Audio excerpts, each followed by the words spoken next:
Australia's social media minimum age bill, recently passed in 2024, introduces groundbreaking restrictions on tech companies, requiring them to prevent users under the age of 16 from accessing platforms like TikTok, Instagram, and Snapchat. Companies must implement age verification systems or face penalties of up to 50 million Australian dollars, with the law set to take full effect by the end of 2025. It exempts platforms like YouTube and messaging apps, but demands a proactive stance from social media giants in safeguarding younger users. While the legislation has been praised for protecting children from harmful content and excessive screen time, critics argue it raises serious questions about privacy. Age verification often requires personal data, amplifying concerns about how tech companies handle sensitive information. Advocates remind users that these platforms operate on an economic model that profits from their data, reinforcing the saying, "If you're not paying for the product, you are the product." This law underscores the broader need for vigilance over how personal information is collected, stored, and monetized in a digital age.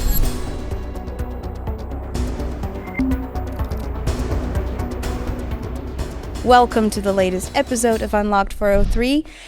I am here today once again with Jake Moore. Welcome. Hi. So happy to have you back on. What's it been? Like Christmas episode last year, right? That's right. Well, thanks for having me back. Yeah, well, we've had a great time, so we had to have you back. And the reason you're back here for this particular episode is because we are talking about social media. And you like your social media. I do. Yeah. I mean, people have a love-hate relationship with social media. People are very passionate about it, whether they like it or hate it. But it's not going anywhere. So let's delve into it and learn how to stay safe on social media.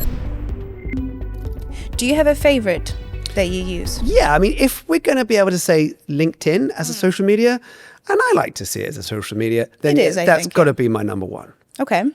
Is that more for your business purposes, or do you use it for personal stuff as well? Yeah, I don't use it for personal stuff. Now, some people do post personal things on there, and that's funny because some people then get angry about that because they say, this isn't Facebook. But, you know, with people leaving Facebook in the big numbers, they've wanted to find a community somewhere else. Yeah. And being a community where you learn every day on LinkedIn, well, I certainly do.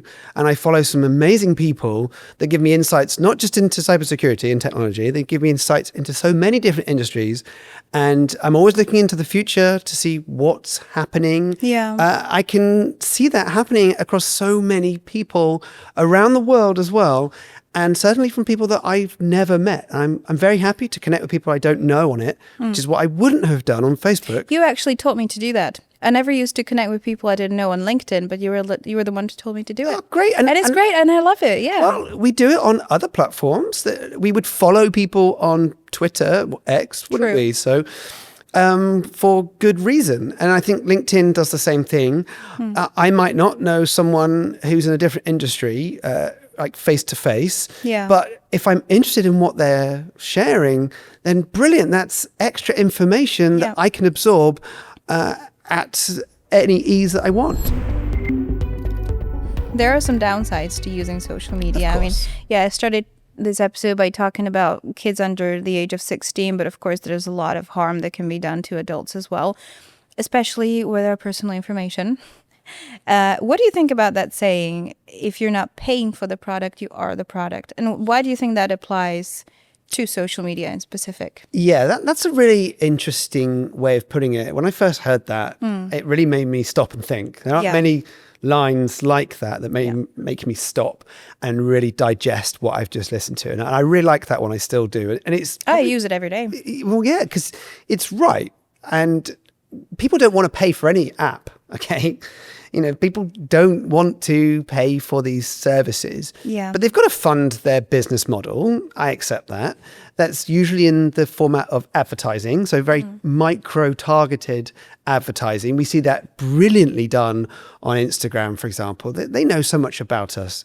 Yeah. They're reading what pictures we're posting. They know how long we've spent on each of the images that we're scrolling in that scroll of doom. Almost feels like they're listening, doesn't it? Yeah, and we won't get into that. That's a whole different podcast altogether, whether they're listening or not. Next year. Yeah, maybe. But they want to make so much money from us. So if they can use our information to say, then target us and let their advertisers know who their audiences are in a very micro targeted way, then it kind of works. And people tend to be okay with that. But I think it's best for us to teach them what that really means. Yeah. Giving away data, especially since, say, the increase of GDPR, what are they able to really know about us? What should they know about us? And what are they allowed to store? And how personable that really is. So we talk about personally identifiable information, PII. What does that really mean when it comes down to a granular level? Yeah, can you elaborate on that? Yeah, so personal information that, say, breach, let's talk about a data breach. Yeah. If it's got your name or your email or your phone number, that's very personal to you. And then they have to go and make the, say, government even aware, especially in the UK. So the Information Commissioner's Office, they have to be made aware of that data breach and how that data might have got out there. However, what these companies have worked with the advertisers to do is to try and strip anything that is personally identifiable, but still get enough information so they can, let's say, offer you interesting adverts that might pique your interest. So they might be able to look at where you are in the world. So they need to know your IP address, but they might need to know your screen size because they need to know what size the advert needs to be. And there are little bits like this that don't necessarily include your name and email. And these are tracking piece of information, which you can check out. For example, on your App Store, maybe go and look at Apple and look at any app that you've downloaded, or before you've downloaded it, you can check to see what information it might track on you. And then when you do download it, it'll say, are you okay with them tracking you? And you can opt in or opt out, which is a new thing, well, relatively new, that Apple has done. And the way they've included the word tracking in there should make people think twice. Yeah, of course. And that is actually the first thing that you should check with an app, any app that you're downloading, because you can prevent yourself from getting into trouble with fraudulent apps as well. Because why would a flashlight app need permissions to, for example, read your messages and stuff? So I think that's number one. Yeah, it's really good to see what they're doing. There are so many apps that might want access to your images, for example. And your contacts. And sometimes you can choose which access you grant them and absolutely. which you don't. And not to just be so quick just to click allow access and allow permission, because then we're giving away a bit more each time. And just like any data, when it's out there, once it is out there, it's very difficult, if not impossible, to then claim it all back or get any control on it. So let's try and just reduce the amount of information that we do give away just to further protect ourselves. Do you think these people realize that they're actually giving away a lot of data on themselves and their families and their friends? I think they do realize, but they don't care. So from studies that I've seen, people just think, I don't really care that I'm sharing it with a company. In fact, some people will even say, I don't mind them knowing this information about me because then I want targeted adverts. Okay, not just the company, but you're sharing with everybody else. You're sharing with cyber criminals, for example. Yeah, and that's something that I think just gets overlooked. The typical concept of it won't happen to me. I think that happens a lot. Yeah, the low-hanging fruit. Yeah, they think, well, why would they go after me? Or a typical thing people would say to me is, I don't have thousands of whatever in my bank account, and therefore I'm not a target. And then when you break that down and say, well, some people might be able to take out a loan or a credit card in your name, then it may hit home. Yeah. They just don't think anything like this will ever happen to them. Yeah, that is true. And especially I see it and I cry a little inside every time I see people do this. But let's say someone has a baby. And the first thing they do when that baby's born is they take a picture of the baby. In the caption, they put their name, where they were born, time, weight, length, everything. And then even do like a photo of the hospital, something, some hospital information. And I'm like, if nothing else, I mean, that just gets me like really sad that people don't realize that this is not something that you should be doing. I mean, it is, I understand that you want to share the nice moments of your life. And of course you want to with your friends and family and everyone. But then just think twice. And it's not just about the data that you are making available, but also, I mean, have you asked consent? And consent is quite a big thing, I think, about sharing stuff online. That's a good point. So what we're starting to see is people thinking twice about the images that they're posting of, say, their children on social media. I'm starting to see a lot more where people have put, say, emojis of smiley faces over their, say, toddler's face within Instagram. That's actually a really good idea. Yeah, I've seen people do that, yeah. And a lot of people will say, well, what could they do with that image? Using AI, you can predict what someone's going to look like with pretty good confidence going through these filters. That's worrying when you say they weren't given consent to that. Well, they can't if they're 5 or 6 years old. Yeah. But if we go and take a photo of, let's say, yourself of when you were 5 or 6, and then put it through the software to make you look like you were then, say, 20, it would do that with certain confidence. And from what I've seen and tested with my own pictures, it's pretty good and closely matched. And that's where people need to start realizing. But they don't notice these things until they've happened to them. Yeah. And if they're not happening to them for, say, 10 years down the line, that's a long way to wait to wake up and realize the reason. Yeah, absolutely. Well, that's one thing. And then also, speaking of deep fakes and children's photos online in particular, child pornography. A lot of it is created from just innocent images online. And I mean, if these tools are being used by kids to cyberbully each other, like we've seen last year when the FBI gave out this warning on, kids are doing this to each other nowadays. I mean, what prevents a cyber criminal from doing the same? Yeah, that's a scary thought altogether. It is a really scary thought, yeah. What is the difference between first-party and third-party data collection? And why should I care? So, your first-party data collection is where you would be giving information with consent to that company. They should explicitly say... Like we talked about with the apps, that they are requesting information, and you have to allow access to the information.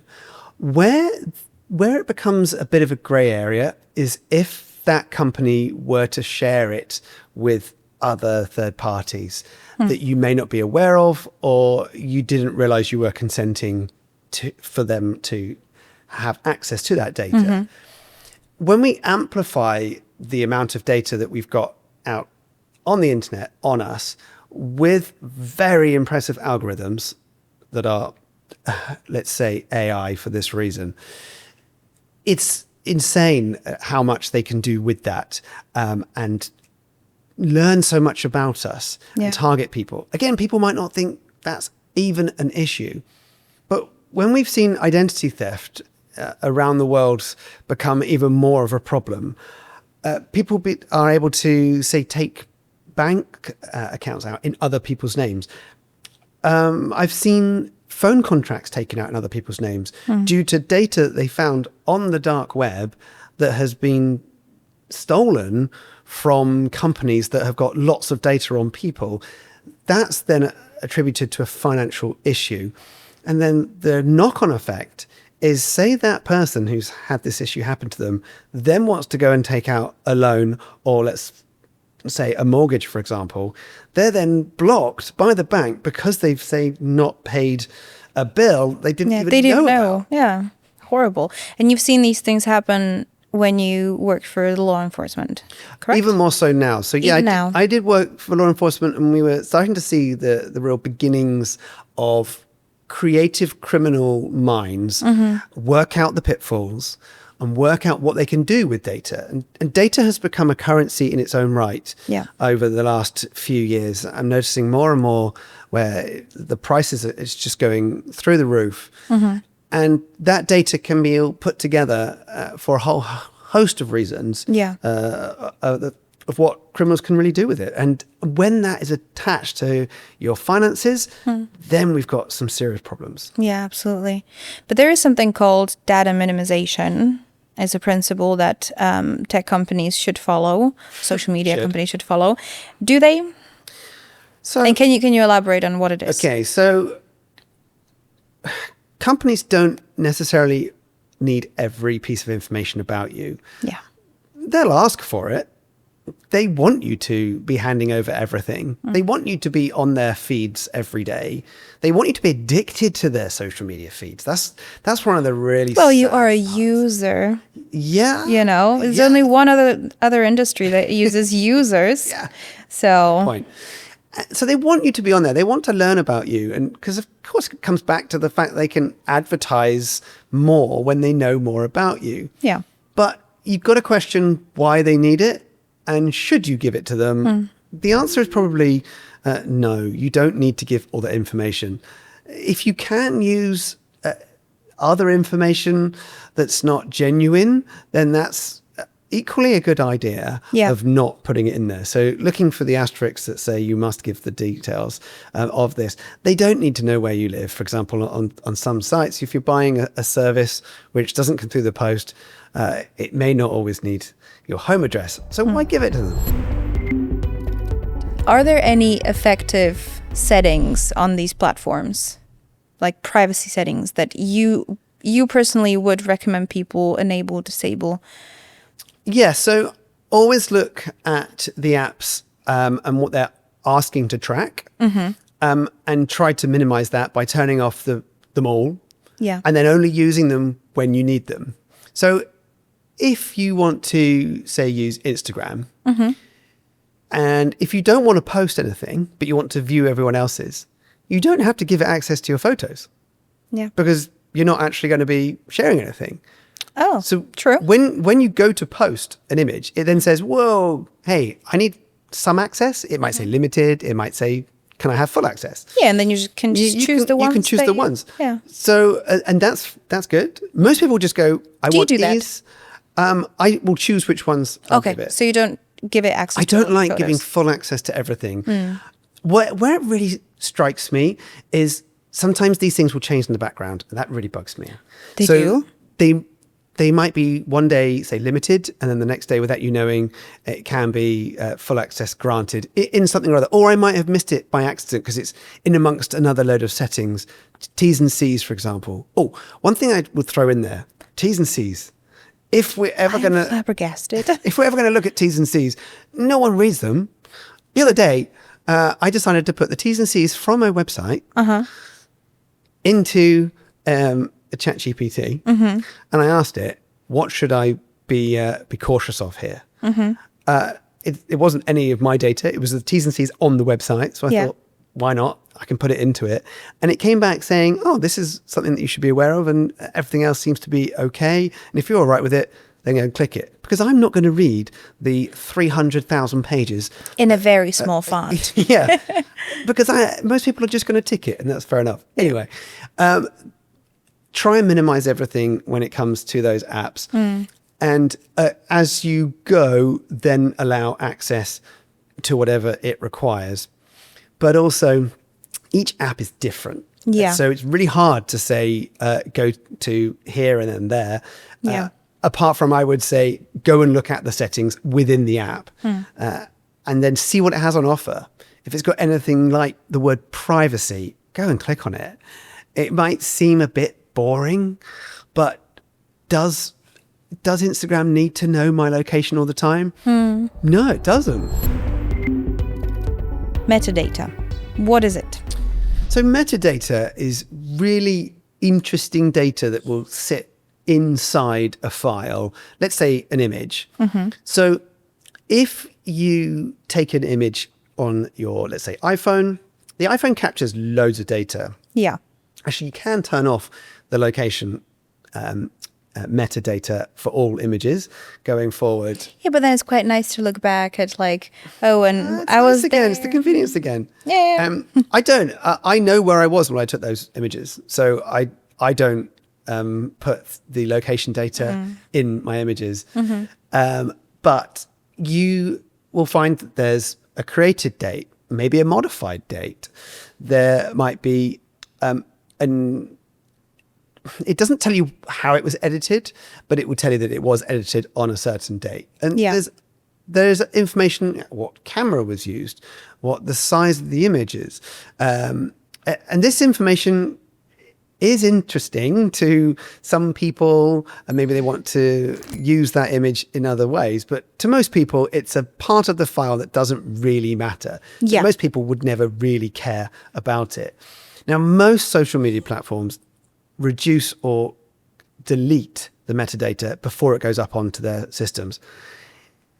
Whether that's because they're trying to save space or whether they don't care about it, I'm not really too sure. But some platforms do soak up all that metadata as well, which means once it's out there, other people can then see the hidden data. Is it possible to get rid of metadata? Yes and no is really a typical tech answer. So when Apple brought out iOS 18.2, they allowed the ability to remove metadata before it's uploaded to a site, which is quite a groundbreaking move. I've not seen it that way around, where it's like on the device before it goes onto the platform. Usually it's the platform that does if it. it offers it, it would then say at that moment, do you want to give us access to it or not? And I think this is about being privacy aware. Does a site need to know the information hidden inside a photo? Probably not. I mean, it's got so much information already in there. So when you upload a photo to Instagram, it uses its detection tools to see what you've taken. So, for example, when you take a photo of a bike and put it on Instagram, it knows it's a bike. You don't have to tag it. And you can test that if you go and look at your iPhone photos and hit the search button and click, I don't know, type in the word bike, it would come up with all the bike photos in there. Yeah. Same concept works with social media. So it doesn't really need to know anything else. So yeah, why not try and come back to it, minimize that once again? Yeah, absolutely. I agree with that. Do you think that the amount of data that is being collected by these companies has changed society in any way? Oh, that's a tough question. Has it changed society? Because social media is changing the society. Well, I mean, social of media- course it is. Social media changes society. Yeah. The world's a lot smaller. Information's at our fingertips. But I love it. I mean, I love the internet. I just think we need to upskill everyone in security and privacy. Security is one thing. People understand the reason why they need to be secure. Yeah. They don't necessarily understand the reason to be private. And we're seeing this because it's not a default rule to use a private browser or to use private messaging platforms.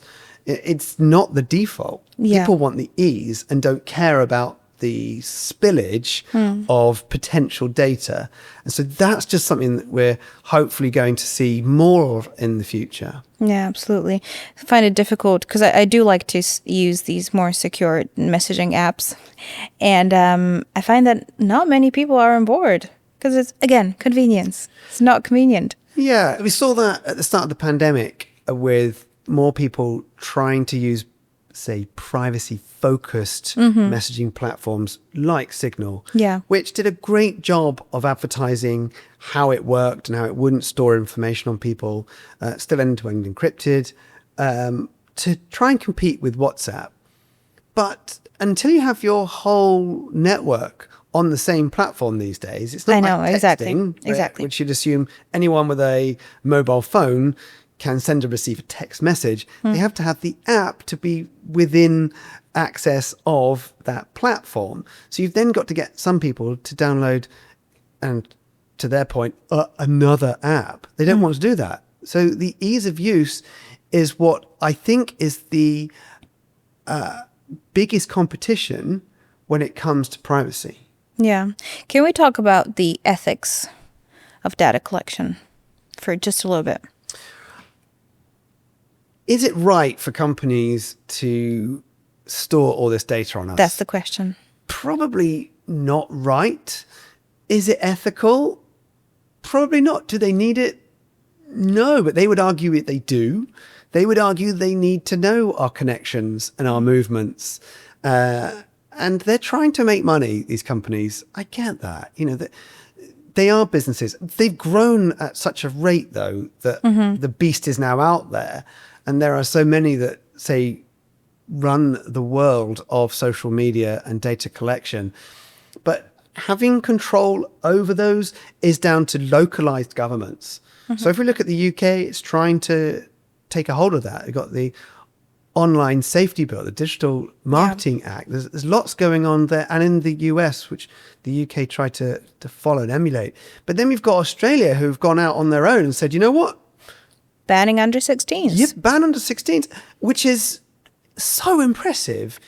Yet part of me thinks they may not have really taken on board what they were sold at the start. This is a really big ambition of theirs to protect under 16-year-olds. A great reason behind it. Oh, yeah, absolutely. But is it possible? I don't know. So right now, I think it's going to be really difficult for Australia to take charge of this. It'll be a few years before we realize if it's had any direct impact. Yeah. I think we're still so early on in this. There are ways to get around these types of walls. Well, they'll have to figure out some sort of verification system. And then again, what sort of data will that collect? Exactly. But kids are the best Bypassing. circumnavigating. Of course, they know exactly the ways to do it. So say a company says, right, you're not allowed to access this app in this country. Well, everyone jumps on their VPN app and they say, right, well, I'm in the country where I'm allowed it. That's a very simple thing for a young person. It goes over the head of an older person. And so, they're trying to protect an age group that knows exactly how to get around it. Yeah, absolutely. So just to summarize, how do I stay safe? How do I keep my privacy? Let's summarize it into top 3 pieces of advice on that. So only give information to these companies or published on the platforms that you'd be willing to write down on a piece of paper and throw into the street for anyone to go and find. If you don't want your image or your voice or your video posted, then reduce that and don't post it out there. Once your life is on the internet, it's public domain. It's public, absolutely. So make sure that you really do have control of it. But lastly, I think this still gets overlooked on your social media. So many people spend so much time on there and fall in love with their accounts. Make sure they're protected. I know people that still don't set up two-step verification on their social media platforms. They get compromised. Convenience. Of course. They forget about it. Yeah. And the next day, it gets taken over by a criminal who is then extorting them to give their account back. And there are ways... And extorting their followers and friends as well. Absolutely. Scammers. It's always a cryptocurrency scam. So if you see that, ignore it. But yeah, make sure you've got a fantastic password and then two-step verification. And if the app offers passkeys, then accept that, because that's one of the best ways going right now. Cool. Thank you very much. I think that was a very fruitful conversation once again. Thank you again for being here. Next year again? Yeah. Shall we say? Thank you so much. All right. I'll see you then. I'll hold you to that. Perfect. Thank you so much for being with me. And thank you everyone for watching. Make sure you follow us on YouTube, Spotify, Apple Podcasts, all of our other social media. Make sure you never miss any future episodes. If you haven't seen the first one we did with Jake, it was a Christmas special, so go check that out. It was quite fun. And thank you for listening to Unlocked 403, and we'll see you next time. Goodbye. Bye.